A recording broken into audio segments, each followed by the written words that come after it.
Nalumos patay sa artificial lake sa barangay San Isidro, Jose Abad Santos, Davao Occidental ang usa ka lalaki pasado alauna Miyerkules sa hapon, Hunyo 24. Gilang biktima nga si alias Puti, residente sa barangay Nuwing. Subay sa report, gingong lango sa ilimnong makahubog ang biktima ug gisulayan sumala pa niya nga sa lumon ang artificial lake aron masayran ang gilaw mo niini. Wala nagkulang ang lokal gobyerno sa Jose Abad Santos sa pagpahimangno sa mga residente sa posibleng peligro sa artificial lake, hilabi na ang pagbawal sa pagpangaligo ug pag-istambay sa lugar. Kahinumduman nga nahimong artificial lake ang dakong bahin sa barangay San Isidro human sa magnitude 7.8 nga linog nitong Hunyo 8 ning tuiga. Naglandslide ang bahin sa duha ka bukid nga mitabon sa sapa mao nga nagpundo ang tubig. Gibana-banang ana sa 40 feet kun halos duha ka punuan sa lubi ang gilawmon sa artificial lake ug ana sa 2 kilometros ang gilapdo niini.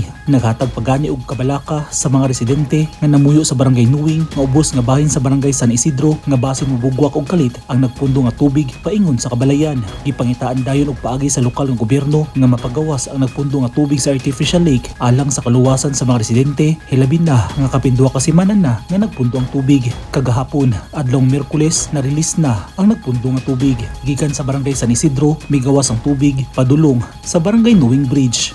Yun po ay successful nang nalagyan ng daluyan ng tubig yung artificial dam sa barangay San Isidro.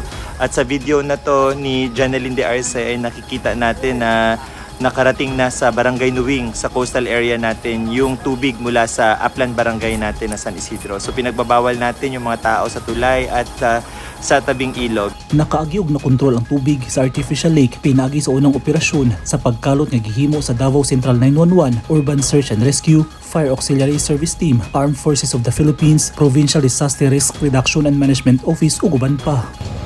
Nasulod na ang tubig ko. Diri sa balay sa sitio proper. Misimang na kaniawas naman.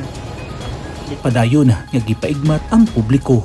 Eugene Hinutan, Newsline Philippines. Stay safe.